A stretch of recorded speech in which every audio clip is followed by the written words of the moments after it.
नमस्कार दोस्तों। धर्मो रक्षति रक्षिता, धर्म क्षेत्र के इस प्रोग्राम में आप सभी लोगों का बहुत बहुत स्वागत है। धर्म क्षेत्र शब्द जो है गीता से लिया गया है। इस प्रोग्राम में हम गीता के विषय में चर्चा करने वाले हैं। और जब ये विचार मेरे मन में आया कि गीता के विषय में कुछ कहा जाए, कुछ समझा जाए, कुछ और अध्ययन किया जाए और आज के संदर्भ में जब गीता को देखा जाए, तो यहाँ यूरोप में रहते हुए मुझे सबसे पहले जिस व्यक्ति का ख्याल आया वो है हमारे मित्र महेश वल्लभ पांडे जी, जो एक प्रकाशित रचनाकार हैं, गीतकार हैं, कवि हैं। इनकी एक प्रकाशित किताब है जो मुझे बहुत ही पसंद आई, वो पुस्तक वेकअप अर्जुना। गीता को देखने का एक बहुत अलग नज़रिया था, बहुत अलग पर्सपेक्टिव था गीता को आज के संदर्भ में देखने का। गीता जो है वो एक धर्म ग्रंथ ही नहीं है जो 5000 वर्ष पहले कहा गया। गीता एक बहुत विस्तारित ग्रंथ है। उसके विषय में जब महेश जी का हमने किताब पढ़ी वो, तो मैं बहुत उससे प्रभावित हुए बिना न रह सका। और जब ये विचार मेरे मन में आया तो सबसे पहले आया कि यूरोप में ये बहुत ख्याति प्राप्त साहित्य के लिए काम करने वाले और यहाँ स्टिचिंग संस्कृति और संस्कार के फाउंडिंग डायरेक्टर और मेंबर हैं। तो इनका मैं बहुत बहुत स्वागत करता हूँ धर्म क्षेत्र में। महेश वल्लभ पांडे जी, आपका बहुत बहुत स्वागत है। बहुत बहुत धन्यवाद आशुतोष द्विवेदी जी। मुझे यहाँ पे आके अत्यंत हर्ष महसूस हो रहा है क्योंकि आपने जो ये नया क्षेत्र चुना है कि धर्म क्षेत्र के बारे में बात करने के लिए, ये बहुत ही अद्भुत और बहुत ही नवीन है। क्योंकि हम लोगों ने कई बार श्रीमद् भगवद गीता में कर्म क्षेत्र के बारे में बहुत कुछ सुना है और आपने बिल्कुल सही कहा कि धर्म क्षेत्र से ही गीता शुरू होती है। धर्म क्षेत्रे कुरुक्षेत्रे संवेतायुत्सवः मामकः पांडवाश्चैव किम कुर्वत संजय। तो आपको बहुत बहुत साधुवाद और आपको बहुत बहुत शुभकामनाएं इस धर्म क्षेत्र कार्यक्रम के लिए। धन्यवाद। और मुझे यहाँ पे आपने मुझे यहाँ पे बुलाया, उसके लिए आपका बहुत बहुत आभार। बहुत बहुत धन्यवाद। तो ये एक बहुत ही अद्भुत संयोग है कि आप पेशे से इंजीनियर हैं और आप श्रीमद् भगवद गीता जैसे महाग्रंथ के बारे में बात कर रहे हैं। और मैं ये नहीं कहना चाह रहा हूँ कि आप बात नहीं कर सकते या कोई इंजीनियर श्रीमद् भगवद गीता जैसे महाग्रंथ की बात नहीं कर सकता।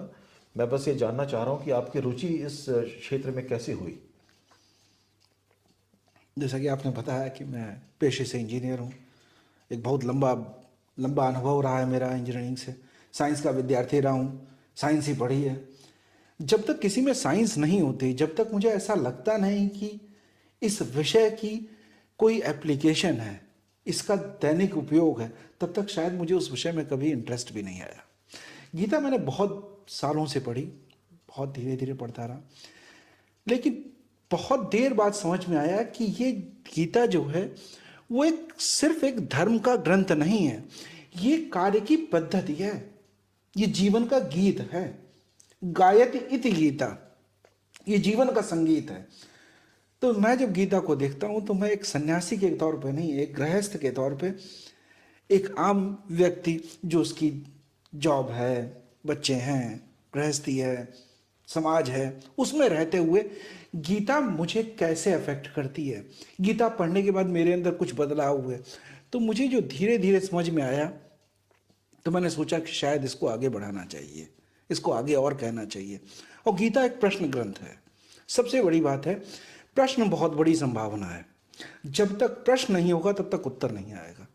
इसके माध्यम से मैं यहाँ ये भी चाहता हूँ कि मैं जब गीता के बारे में कहूँ तो लोग अपने विचार, अपने प्रश्न भी रखें। मैं यथासंभव कोशिश करूँगा कि मैं उनका उत्तर दे सकूँ, जैसे ईश्वर की प्रेरणा होगी। गीता एक बार पढ़ के, कोई पुस्तक नहीं जिसको आपने एक बार पढ़ लिया और बात खत्म हो गई। आपने जब गीता के बारे में लिखा तब आपने लिखा कि इलेक्शन के संबंध में लिखा, आपने डेमोक्रेसी में गीता में आपने डेमोक्रेसी का विचार लेके आए। मैं गीता को देखता हूं कि आपके हर कार्य में गीता कैसे सहयोगी हो सकती है। जी जी, नहीं सही तो कहा इस आपने। तरह से धीरे धीरे करते हुए मुझे इसकी तरफ थोड़ी रुचि हुई। नहीं, बहुत अच्छा द्विवेदी जी। क्योंकि मुझको याद है कि जब मैं गीता पे वेकअप अर्जुना लिख रहा था तो उस समय मेरे ख्याल से भारत में चुनावों का मौसम था। तो मैंने सोचा कि क्यों ना मैं ऐसा एक गीता का इंटरप्रिटेशन करूं जिसको पढ़ के जो इलेक्टोरेट है, जो वोट करने जाने वाले व्यक्ति हैं भारत के, वो एक अच्छा डिसीजन ले पाएँ और वो एक अच्छे प्रत्याशी को वोट करके जिता पाएं। ऐसा प्रत्याशी जो देश के हित में काम करे, बहुत सुंदर। जो वहाँ के जो सिटीजन्स हैं उनके हित में काम करे, और जो कभी भी देश का जो मस्तक है वो झुकने ना दे। बहुत बढ़िया। तो ये मेरे दिमाग में एक विचार आया था, जिसमें कि अर्जुना तो एक इलेक्टोरेट था जो वोट देने जा रहा है, और उसका जो कॉन्शाइंस था, जो अंतरात्मा थी, वो श्री कृष्ण के रूप में मैंने उसमें प्रस्तुत करने की कोशिश की है। तो ये था मेरा उस पुस्तक का छोटा सा बैकग्राउंड जो था। बहुत बढ़िया। पर आपने सही कहा कि श्रीमद् भगवद गीता को हम किसी भी रूप में, किसी भी क्षेत्र में, किसी भी रूप में इंटरप्रेट कर सकते हैं, किसी भी क्षेत्र में अप्लाई कर सकते हैं। बिल्कुल श्रीमद् भगवद गीता के ऊपर मैनेजमेंट साइंस लिखी गई है, बिल्कुल कई सारी। बिल्कुल बहुत सही। तो जब मैंने सुना कि आप धर्म क्षेत्र के बारे में कुछ कहना चाह रहे हैं श्रीमद् भगवद गीता को लेके, तो ये मेरे लिए वैसे ही था जैसे कि मैंने सोचा था कि इलेक्शन के बारे में लिखें, या किसी और ने सोचा होगा कि मैं इसको मैनेजमेंट डिसिप्लिन के बारे में लिखूं। तो ये बिल्कुल वैसी ही मुझे फीलिंग आई कि भाई किसी ने इस विषय में कभी बात ही नहीं किया है।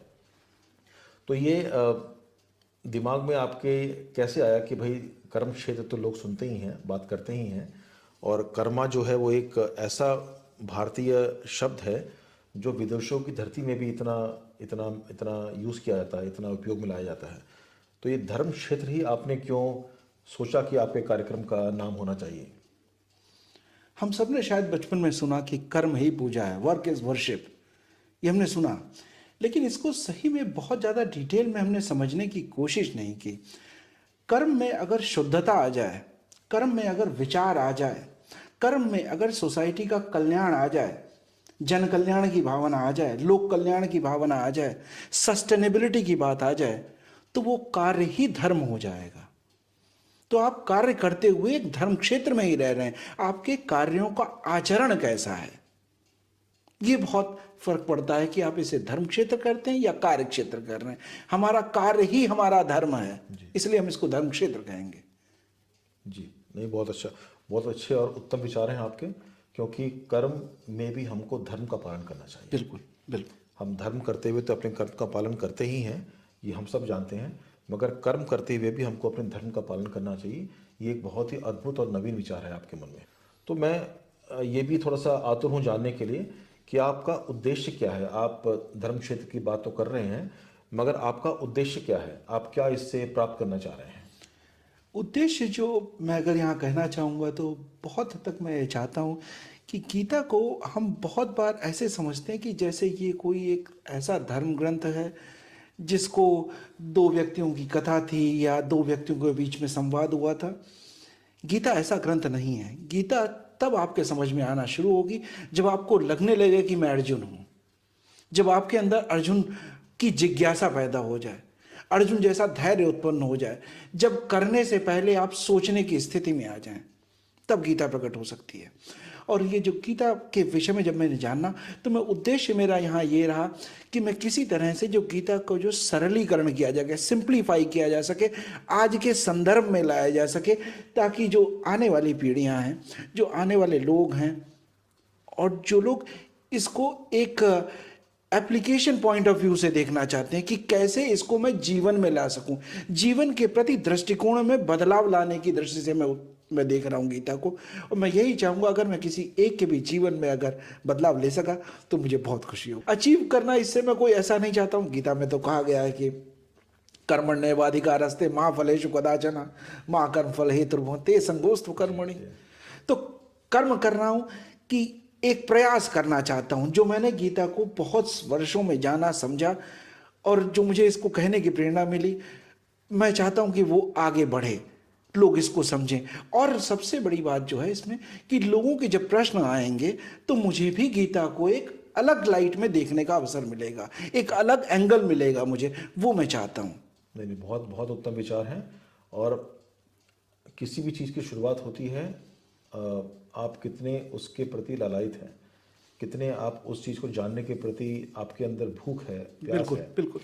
तो वो चीज़ मुझे बिल्कुल आपके अंदर दिख रही है जब आप बात कर रहे हैं। को भी याद है कि जब मैं छोटा था तो श्रीमद् भगवद गीता हमारे घर में रहा करती थी, ऐसे सबके घर में रहती है। काफ़ी मोटी पुस्तक थी और मैं डरता था कि पढूं कि नहीं पढूं, समझ में आएगी नहीं समझ में आएगी। और उसमें कुछ शब्द ऐसे भी थे जो समझना बड़ा मुश्किल था उस एज में। तो हमारा एक दैनिक अखबार है टाइम्स ऑफ इंडिया, तो उन लोगों ने एक मुहिम शुरुआत की थी जब मैं छोटा था।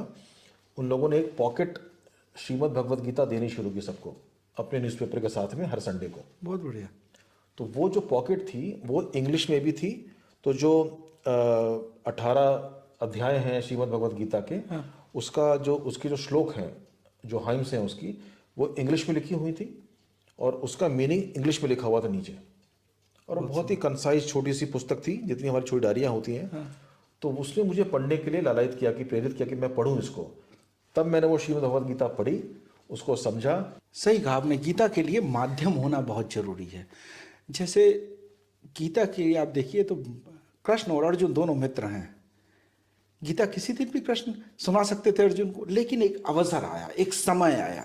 तो ऐसे ही हम सबके जीवन में कोई ना कोई माध्यम बनता है। जैसे आपके लिए टाइम्स ऑफ इंडिया एक माध्यम बना, बहुत अच्छा प्रयास रहा टाइम्स ऑफ इंडिया का। और जैसे मैं कहता हूँ कि एक व्यक्ति के भी जीवन में अगर बदलाव आया, किसी व्यक्ति की भी जीवन की धारा अगर बदल गई, तो वो काफ़ी है। और आपको आश्चर्य होगा जान के कि मेरे ख्याल से उस बात को आज 30 से 35 साल हो गया है, और वो बुक मेरे पास अभी भी मेरे घर में यहाँ पर है। बहुत सुंदर, बहुत सुंदर, बहुत बढ़िया। तो आपने सही कहा, जिसको बोलते हैं हम लोग इम्पैक्ट, असर। असर। तो वो मेरे दिमाग पे ऐसा असर की है वो पुस्तक, कि मैं उसको जहाँ भी जाता हूँ, किसी भी दुनिया के कोने में रहता हूँ जॉब के सिलसिले में, वो मेरे साथ हमेशा मेरे लैपटॉप के बैग में रहती है। मेरे जीवन में भी ऐसा हुआ कि मैं जब यहाँ हॉलैंड में आया, नेदरलैंड्स में आया, तो ऐसा लगा कि शायद कहीं ऐसा न हो कि इस जीवन की आपाधापी में, इस दौड़ भाग में कहीं मेरे बच्चे हमारे इतिहास से, हमारी संस्कृति से अलग ना हो जाएं। तो इसके प्रयास में मैंने कुछ कहना शुरू किया। फिर यहाँ इस नज़दीक में यहाँ श्री राम मंदिर वीखन है, वहाँ मैंने रामचरितमानस के ऊपर कहना शुरू किया। रामचरितमानस भी मेरी बहुत अत्यंत प्रिय पुस्तकों में है। बहुत अद्भुत ग्रंथ है, बहुत बढ़िया रचना है। उसके विषय में जब मैंने कहना शुरू किया तो काफ़ी लोगों को अच्छा लगा। पिछले साल गीता जयंती के अवसर पर मुझसे कहा गया कि अगर मैं गीता के विषय में कुछ संक्षिप्त कह सकूं। समय की मर्यादा थी, 1 घंटे का समय था। 1 घंटे की समय में सीमा में गीता को बांध पाना बड़ा मुश्किल है। प्रयास किया, काफ़ी लोगों को अच्छा लगा। हमारे यहाँ मंदिर में पंडित जी जयपाल सिंह जी हैं, उन्होंने कहा कि आप गीता पे कहना क्यों नहीं शुरू करते हैं। तो उन्होंने काफ़ी प्रेरित किया मुझे कि गीता पे आप कहना शुरू कीजिए, आप गीता पे अच्छा कह सकते हैं। लेकिन गीता थोड़ा समझने में डर लगता है कहने में, क्योंकि हर व्यक्ति गीता को एक अलग नज़रिए से देखता है। तो कई बार कई नज़रियों को एक साथ उनको सरलीकरण करके सबके लिए सुगम बना पाना बड़ा मुश्किल हो जाता है। लेकिन कई बार जब मुझे प्रोत्साहित किया गया इसके लिए, तो मैंने कहना शुरू किया। वहाँ से एक मेरी जर्नी शुरू हुई कि गीता के विषय में कहा जाए और कहा जाए। और जब मैंने इसके विषय में कहना शुरू किया तो बहुत लोगों के प्रश्न भी आए। जब बहुत लोगों के प्रश्न आए तो मुझे लगा कि नहीं, आज के संदर्भ में भी लोगों को गीता के विषय में जानना चाहते हैं। और कई बार हम गीता को, रामायण को, महाभारत को, इनको माइथोलॉजिकल कह देते हैं, माइथोलॉजिकल स्क्रिप्चर्स। मुझे सही मायने में पर्सनली मुझे शब्द पसंद नहीं है। ये इतिहास है हमारा। हमारे यहाँ ग्रंथों का बहुत बढ़िया सेग्रीगेशन किया गया है। ये कोई मिथ नहीं है, ये कोई मिथ नहीं है, इसको इतिहास कहा गया। इतिहास का मतलब ऐसा हुआ, ये मेरे पूर्वजों की कहानी है। राम और कृष्ण को जब गीता के माध्यम से या महाभारत में या रामायण में जब आप पढ़ते हैं तो आप एक मनुष्य को देखते हैं, संबंध देखते हैं कि भाई भाई का संबंध कैसा है, पिता पुत्र का संबंध कैसा है, माता पिता का संबंध कैसा है, मित्र के साथ संबंध कैसा है, शत्रु के साथ संबंध कैसा है। इसकी तक की व्याख्या बहुत बढ़िया की गई है। और इन सब की व्याख्याओं में सबसे बढ़िया जो बात लगती है कि दोनों समय में अगर आप रामायण को देखें और महाभारत को देखें, समय का जो बदलाव हुआ ये दोनों में परिलक्षित होता है। जी नहीं, सही कहा आपने। और तभी हम कहते भी हैं कि जग में सुंदर हैं दो नाम, चाहे कृष्ण का हो या राम। तो दोनों ही एक दूसरे के पूरक हैं। बिल्कुल और दोनों ही एक ही कण से निकले हुए दो डिफरेंट और भांति भांति के प्राणी हैं, जो कि धरती पे मनुष्य रूप में आए। और उन्होंने हमको ये विश्वास दिलाया कि हम जो कर रहे हैं मनुष्य के रूप में, वो आप भी मनुष्य के रूप में कर सकते हैं। और आपने बिल्कुल सही बात बोली कि अर्जुन और कृष्ण मित्र थे। आप ये मान के चलिए कि कल को कोई आपका मित्र आपके घर आता है, आपसे मिलता है, वो बोलता है द्विवेदी जी मैं बड़ा परेशान हूँ, बड़ा मैं डायलेमा में हूँ, कन्फ्यूजन है मुझे, क्या करूँ मैं। तो वही अर्जुन जी ने कृष्ण जी को बोला और कृष्ण जी ने मित्र के रूप में जो समझाने की कोशिश की समझाया। और उससे भी ज़्यादा कृष्ण जी ने अर्जुन जी को ये ज़्यादा समझाया कि तुम मेरी बात क्यों मानो। बिल्कुल। क्योंकि तभी उन्होंने अपना विराट रूप दिखाया उनको। हाँ। तभी उन्होंने सारा ज्ञान दिया उनको, 18 जो अध्याय हैं सारे बिल्कुल। योग को लेके। तो अर्जुन को ना ही उन्होंने ये बताया कि क्या सही है और क्या गलत है, क्या धर्म है और क्या अधर्म है, उन्होंने ये भी बताया कि तुम मेरी बात पे यकीन क्यों करो। क्यों करो, बहुत सही बात कही आपने। कई बार मेरे मन में प्रश्न आता है कि कृष्ण तो कह सकते थे मैं ईश्वर हूं, तुम ऐसा करो, जी तुम युद्ध करो। कृष्ण कभी नहीं कहते कि तुम युद्ध करो। कृष्ण कहते हैं कि तुम्हारी स्थिति क्या है, परिस्थिति को समझो। और प्रश्न का ग्रंथ है। पांडव या अर्जुन जो हैं वो कौरव से नहीं लड़ रहे, कौरवों से नहीं लड़ रहे हैं। पहला युद्ध जो अर्जुन लड़ रहे हैं वो कृष्ण से ही लड़ रहे हैं। कृष्ण उन्हें कह रहे हैं कि तुम अपने धर्म के मार्ग से हटो नहीं। वो आर्ग्यूमेंट जो कृष्ण से कर रहे हैं अर्जुन, तो सही मायने में पहला युद्ध कृष्ण से ही कर रहे हैं। बिल्कुल सही कहा आपने। वाह, ये बहुत ही बढ़िया रूप आपने दिखाया उस गीता जैसी ग्रंथ का कि अर्जुन पहले तो अपने से ही युद्ध कर रहे हैं, उसके बाद उन प्रश्नों को लेके, हाँ। और उन प्रश्नों के उत्तर को लेके श्री कृष्ण से युद्ध कर रहे हैं। मान नहीं रहे, 18 अध्याय कहने पड़े, 700 श्लोक कहे गए हैं। और यही जिज्ञासा जो है यही अर्जुन है। अर्जुन जैसी जिज्ञासा जब तक न होगी तब तक शायद ये ज्ञान उतर न पाए।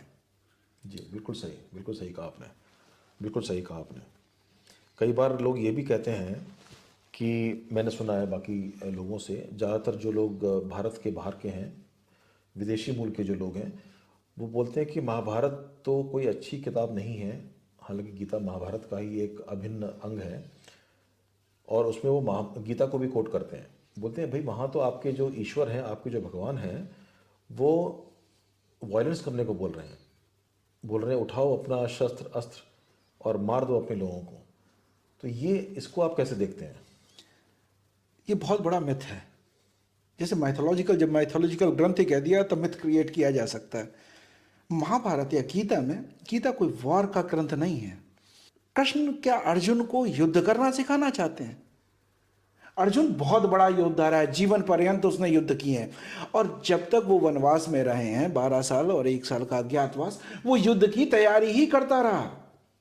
वो युद्ध के लिए उसकी पूरी तैयारी है। अर्जुन को युद्ध नहीं सिखा रहे हैं वहां।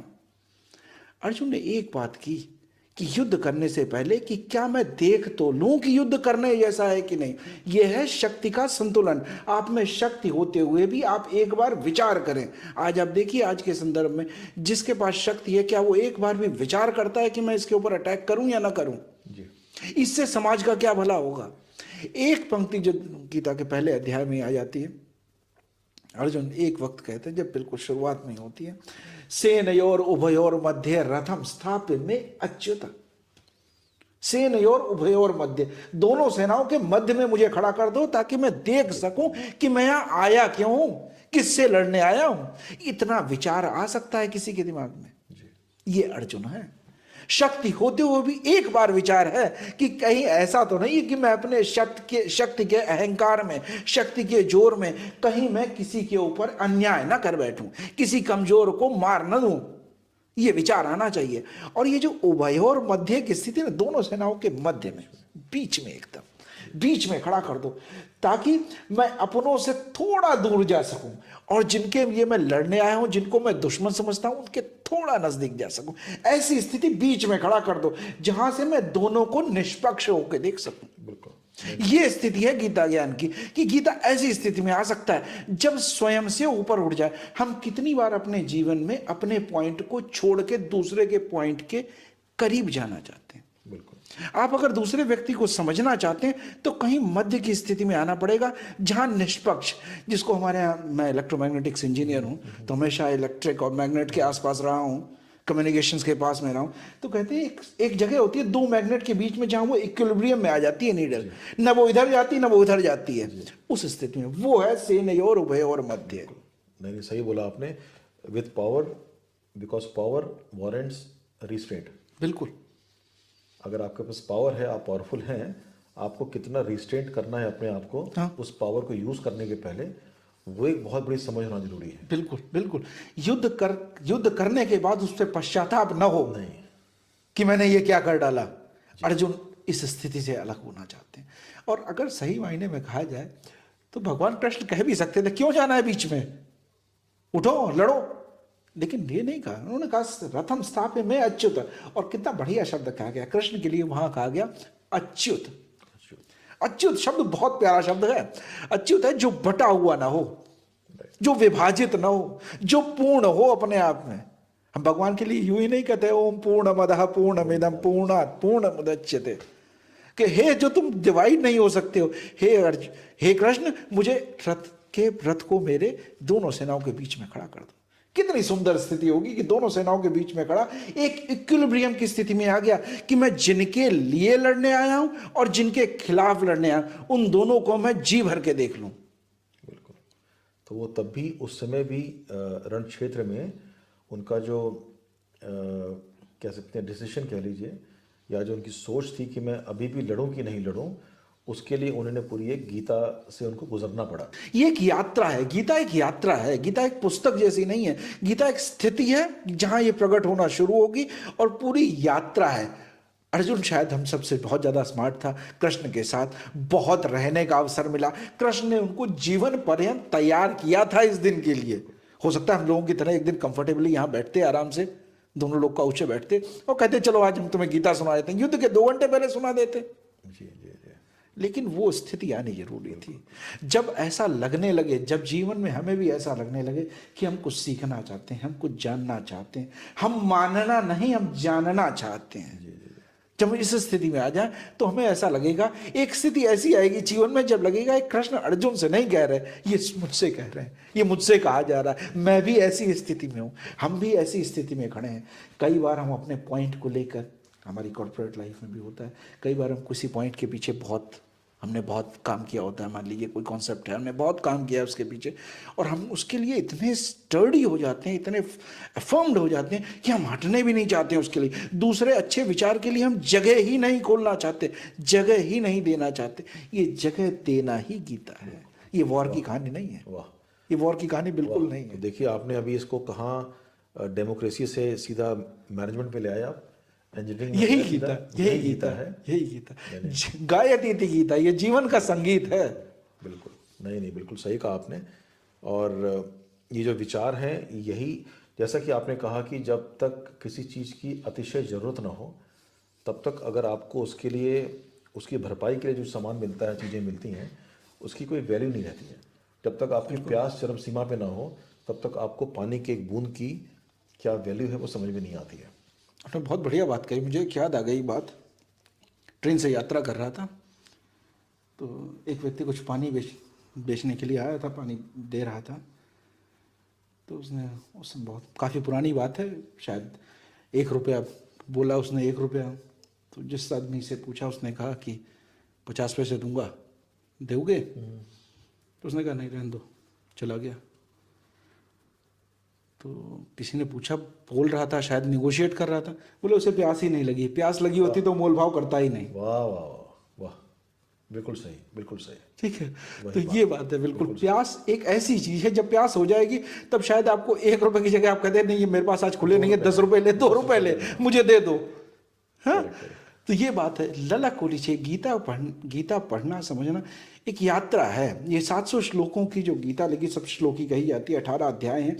कितना बढ़िया संयोग देखिए आप कि जो पहला अध्याय जो आप है विषाद योग का, विषाद योग, विषाद को भी योग बना दिया। बिल्कुल बिल्कुल, विषाद को भी योग बना दिया।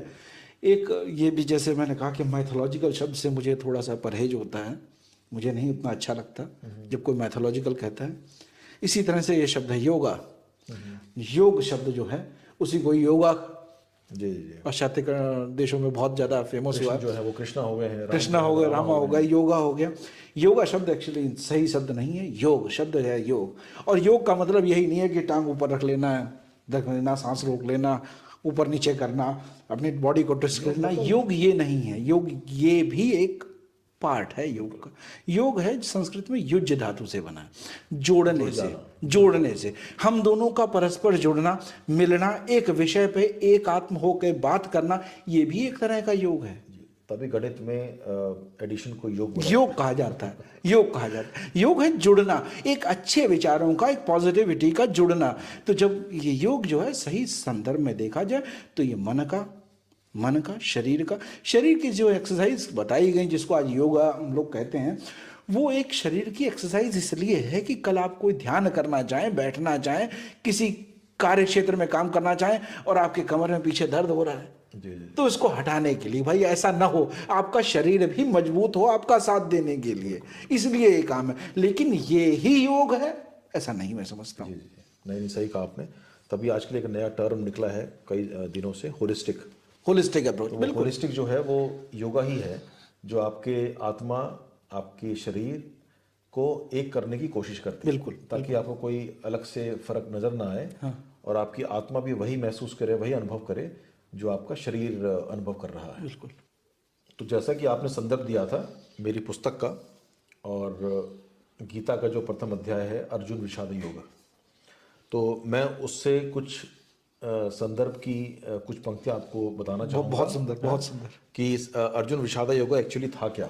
बहुत सुंदर। तो उसके बाद मैं उस पर आपके विचार जानना चाहूँगा। बहुत सुंदर। ये अंग्रेजी में है क्योंकि मेरी पुस्तक अंग्रेजी में थी, वेक अप अर्जुना। तो इन हिंदी लैंग्वेज विषादा means grief, and Gita describing the means to get over with worldly griefs is an epic in itself, though it is part of an epic. क्योंकि गीता जो है महाभारत का पार्ट थी। बिल्कुल। और गीता अपने आप में ही एक एपिक थी, महाग्रंथ। Gita is based on the premise that the frustration caused by the failure to gain worldly pleasures shatters a character. It leads to inaction and unhappiness. A frustrated person is a dead man living. However, when this frustration makes one search his soul for consolation, it can cause spiritual renaissance. Arjuna's frustration was born out of his confusion about his duty, which resulted in the revelation of the spiritual knowledge Gita. The knowledge enabled Arjuna to face the prime truth of life. Lord Krishna has revealed the acceptance of this truth as the real yoga. बिल्कुल सही बात कहा आपने, बिल्कुल सही बात कही। और विषाद की शायद इससे सारगर्भित परिभाषा नहीं कही जा सकी जो आपने कही है इस वक्त। और सही बात है, जब गीता का पहला श्लोक शुरू होता है, धृतराष्ट्र कहते हैं, एक अंधा व्यक्ति जो है वो अज्ञानता का भी प्रतीक है, इग्नोरेंस का भी प्रतीक है। वो कहता है कि धर्म क्षेत्रे कुरुक्षेत्रे समवेता योयोत्सवा मामका पांडवाश्चैव किम कुर्वत संजय। वो अपने ऊपर अज्ञानता के जो आंखों से ही नहीं देख सकते धृतराष्ट्र, वो मन से भी अंधे हैं या ज्ञान से भी अज्ञानता को ओढ़े हुए हैं। वो देखना नहीं चाहते क्या हो रहा है। ऐसे डाउट से, ऐसे अंधकार से, ऐसे अज्ञान से गीता की शुरुआत होती है। 700 श्लोकों की यात्रा करते हुए आखिरी श्लोक आता है, यत्र योगेश्वरो कृष्ण यत्र पार्थो धनुर्धरा। मतलब जहां ऐसे व्यक्ति हो वहां विजय तो होनी ही है, कितनी क्लैरिटी के साथ। तो गीता ये डाउट से क्लैरिटी की तरफ ले जाने वाली कथा है। जैसा हम कहें कि हम आजकल के ज़माने में, आप इंजीनियरिंग में काम करते हैं, मैं मैनेजमेंट में हूँ, तो वहाँ पे हम बोलते हैं कि अच्छा भाई प्रॉब्लम स्टेटमेंट क्या है। प्रॉब्लम स्टेटमेंट क्या है, बिल्कुल सही बात है। प्रॉब्लम स्टेटमेंट ये है कि अर्जुना जो है वो कंफ्यूज हैं और धृतराष्ट्र जो है वो कुछ समझ नहीं पा रहे हैं, कुछ देख नहीं पा रहे हैं। बिल्कुल। और फिर जो प्रॉब्लम स्टेटमेंट के बाद जो अंत में हम निकालते हैं कंक्लूजन क्या है कि भाई इसको हम कैसे सॉल्व करें इस प्रॉब्लम को। तो बोलते हैं अच्छा जहाँ पे अर्जुन है, जहाँ पे श्री कृष्ण है, वहां तो विजय होनी ही है। तो हम जब एक जैसे नहीं हम स्वॉट एनालिसिस करते हैं कि इसके हम पॉजिटिव्स नेगेटिव्स निकाल के एक कंक्लूजन पे आते हैं कि this is the way forward. So वो गीता इसकी कहानी है। और गीता में बहुत बढ़िया, जब हम शुरुआत जब होती है इसकी विषाद योग से शुरू हो रही है, वो दुख की कहानी, और हम सबकी, जब तक हम कोई विषय नहीं समझते, जब तक हमारा अज्ञानता है, तब तक हम विषाद में हैं। और विषाद कई बार अकर्मण्यता को ला देता है। अकर्मण्यता ऐसी है कि हम करना ही नहीं चाहते, इतना ज्यादा टूटा हुआ व्यक्ति। कृष्ण क्या कहते हैं? कृष्ण का ध्येय बहुत क्लियर है। कृष्ण का उद्देश्य जो है, कृष्ण कहते हैं कि धर्म संस्थापनार्थाय संभवामि युगे युगे। उनका जो ध्येय है, उनका जो गोल है, वो बहुत क्लियर है। धर्म की स्थापना, धर्म की स्थापना एक टूटे हुए व्यक्ति से, एक विषादग्रस्त व्यक्ति से, एक व्यक्ति जो अपने आप में बहुत ज्यादा डिमोटिवेटेड है, दुखी है, उसके हाथ में सत्ता देकर उसको आप शासन में बैठाकर धर्म का स्थापना नहीं हो सकती है। अगर वो ऐसा विचार नहीं रखता है, दूसरे एंगल से देखिए, अगर अर्जुन में करुणा का भाव न उत्पन्न होता, दया का भाव न उत्पन्न होता, दूसरे का ध्यान रखने की बात न उत्पन्न होती, तो वो बहुत क्रूर शासक बनता, तब भी धर्म की स्थापना नहीं हो सकती थी। धर्म की स्थापना के लिए एक योग्य व्यक्ति, कुशल प्रशासक, कर्मठ व्यक्ति, कर्म करने के लिए तैयार व्यक्ति, जिज्ञासु व्यक्ति, दूसरे के विचार के लिए ओपन होने की, जो व्यक्ति शस्त्र रख दे और फिर भी ये सुनने को तैयार हो कि शस्त्र क्यों उठाना है, ऐसा व्यक्ति चाहिए। अर्जुन ऐसा व्यक्ति है। ये कर्म क्षेत्र में आप कैसे लाएं? कर्म क्षेत्र को, अपने कर्म क्षेत्र को धर्म क्षेत्र कैसे बना दें? तभी कहते हैं कि जो श्रीमद् भगवद गीता ग्रंथ है या महाग्रंथ है, वो आप तक का बेस्ट मोटिवेशनल बिल्कुल ज्ञान है। बिल्कुल सही बात है। बिल्कुल ये बताता है, मतलब आप एक ही जगह खड़े हैं, कौरव और पांडव एक ही जगह खड़े हैं, एक व्यक्ति के लिए, पांडवों के लिए जब वहां खड़े हैं तो वो कहते हैं हम धर्म क्षेत्र में खड़े हैं, हम धर्म के लिए खड़े हैं, और दूसरा कुरुक्षेत्र में लड़ रहा है वही लड़ाई। जब आप धर्म के प्रति, आपके हर कार्य जो है वो धर्म को समर्पित है, वो लोक कल्याण के लिए समर्पित है। आज हम बहुत बड़े सिनेरियो में जब आज हम बात करते हैं, आज दुनिया ने इसको अब समझा है कि हम ग्लोबल वार्मिंग के बारे में बात करते हैं, सस्टेनेबिलिटी के बारे में बात करते हैं, ग्लोबल वार्मिंग को अवॉइड करने के लिए क्या है, जो कार्बन फुटप्रिंट की बात करते हैं। ये क्या है, जब आप अपने से ऊपर सोचते हैं सोसाइटी के बारे में, इन होलिस्टिक अप्रोच की पूरी दुनिया पे इसका क्या असर पड़ेगा, आने वाली पीढ़ियां इसको कैसे देखेंगी। लेकिन ये आज जो है, आज की मॉडर्न साइंस इसको अब पहुंच पाई है। अब हम उस स्थिति में आए। हम तो उस धर्म के लोग हैं जहाँ कहते हैं सर्वे भवन्तु सुखिनः तो सर्वे सन्तु निरामया, सभी का कल्याण हो, सभी एंजॉय करें। जब एक होलिस्टिक अप्रोच होगी, मैं जीवन का केंद्र नहीं हूँ, ये जीवन का केंद्र अपने आप को समझ लेना जो है, उस भाव से अलग ले जाने की कथा है। नहीं, वाह, आपने जो अभी जो बात कही है उसको मैं उसका जो सार है, मैं केवल चंद शब्दों में कह के विराम लूंगा। बिल्कुल, कि कुरुक्षेत्र में धर्म क्षेत्र और कर्म क्षेत्र की बात हुई, तीनों ही डिफरेंट क्षेत्र के, अलग अलग क्षेत्र सबके लिए, हर व्यक्ति की दृष्टि से सब अलग अलग था। अब मुझे लग रहा है कि आपका जो अगला एपिसोड है वो कब आएगा? धन्यवाद। मैं बिल्कुल इतना लालायित, उत्सुक हो गया हूँ अब ये सब सुनने के बाद कि मुझे आपके अगले एपिसोड का इंतजार रहेगा। बहुत बहुत धन्यवाद, आपका आने के लिए बहुत बहुत धन्यवाद। कोशिश करूंगा कि जो हमने उद्देश्य यहाँ पे सोचा है उसको हम पूरा कर सकें, लोगों को इससे जोड़ सकें। और जैसा मैंने कहा कि प्रश्न का बहुत महत्व है, कि जैसे ही लोगों के प्रश्न जो आएंगे वो मुझे और प्रेरित करेगा कि मैं इसको और सिंप्लीफाई कर सकूं और नई दृष्टि से देख सकूं। तो प्रश्नों का बहुत महत्व है। हमारे सभी ग्रंथ कमांडमेंट्स नहीं होते हमारे यहाँ कमांडमेंट्स वाले ग्रंथ नहीं, हमारे यहाँ एक किताब से बंधे हुए नहीं, हमारे पास पूरी लाइब्रेरी है और हर चीज हमारी प्रश्न से शुरू होती है। किसी के व्यक्ति के मन में कोई शंका है, उसका समाधान कैसे किया जाए।